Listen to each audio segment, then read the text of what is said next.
Hey guys, in this video I'll be showing you how to reach 100,000 score in the mrbeast survival map consistently. Now this footage that I am showing is from replays, but I did play this match in a public match. Just keep in mind for the tournament, all games for them to count on the leaderboard will have to be played in a public match. You'll see as soon as I load in, I run to the left hand side in between the two different hexagon colours while facing the screen. By being in between the two sides, you'll easily be able to move side to side depending on what prompt you get at the top of your screen. The reason I always look at the screen is so you can see how far off until the next minigame, but also when the sequences start, they only come from that direction. When the bomb or lightning circles appear, you can always run to the sides for safety. When doing the minigame Floor is Lava, you'll notice 3 different colours of blocks.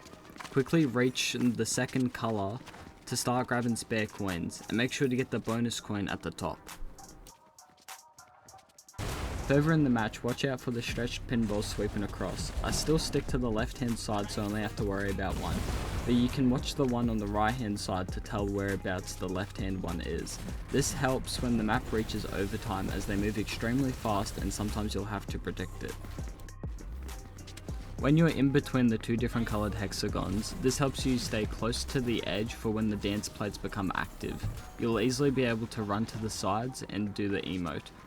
I recommend having a transversal emote in your emote wheel, as by doing this emote you'll still be able to move around to dodge the sequences or the pinballs when they move towards you.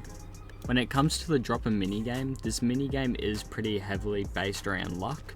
As soon as you load in, instantly sprint forward and aim for a corner, and hopefully you have a good corner to be able to make first place.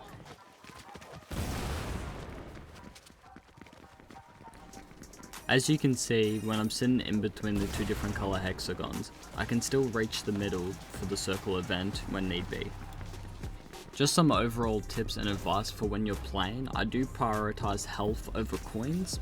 Early on in the match, you can sacrifice a bit of health to get some bonus score with the coins, as you'll be able to grab the health packs as well as regen from jumping in the water when the map prompts you to do so. When you are playing the ice ring map, only tips I have for this one is make sure as you're gliding in you land on top of the coin just to save yourself a bit of time, and sprinting around in the middle so you can quickly get to wherever the coin spawns. One tip, if you do play a really high sensitivity, make sure to not whip around your character too fast. Make sure to do nice slow turns just so you can still keep your character's momentum. When it comes to the red light, green light minigame, make sure as soon as it takes you in there you are already sprinting, so as soon as the barrier drops you'll be able to instantly get a head start and start sprinting. You should be able to clear this whole minigame in about 3 sprints. Just make sure to take your time and don't get too greedy, and you'll get first place every time.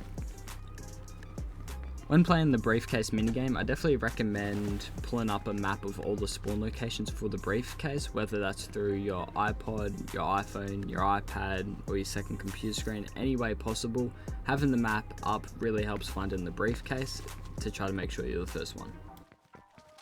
For the maze minigame, you can do a similar strat with the briefcase. People have outlined the entire map of the maze and have found the fastest routes. Me personally, as soon as I spawn in, I just sprint and jump and look for the archers, and from there I just determine my way to the archers.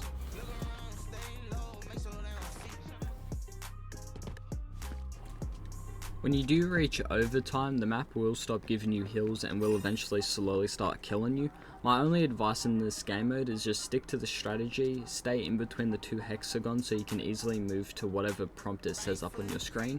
Just make sure to take your time, don't focus coins too heavily in this part of the game unless you are going for first place. Just by saving a lot of your HP throughout the game, when it comes into the overtime, you'll be able to rack up an extra 20k score compared to everyone else that would have already died previously as soon as overtime hit. So just make sure to take your time and survive for as long as you can. If you are new to the map, I do recommend playing private for your first few games just so you can get a feel for the map and how it plays. After you're feeling confident with the map, do jump into public matches, because public matches will be the ones that count for the leaderboards. If you guys need any more tips with the map or any other mini games, just make sure to leave it down in the comments below. I can make a follow-up if any of you guys are struggling with certain mini games. Also, just for those that are interested, if you want to watch the whole game completely unedited, I'll have it linked in the description unlisted, so you'll be able to watch the entire game. And best of luck to everyone.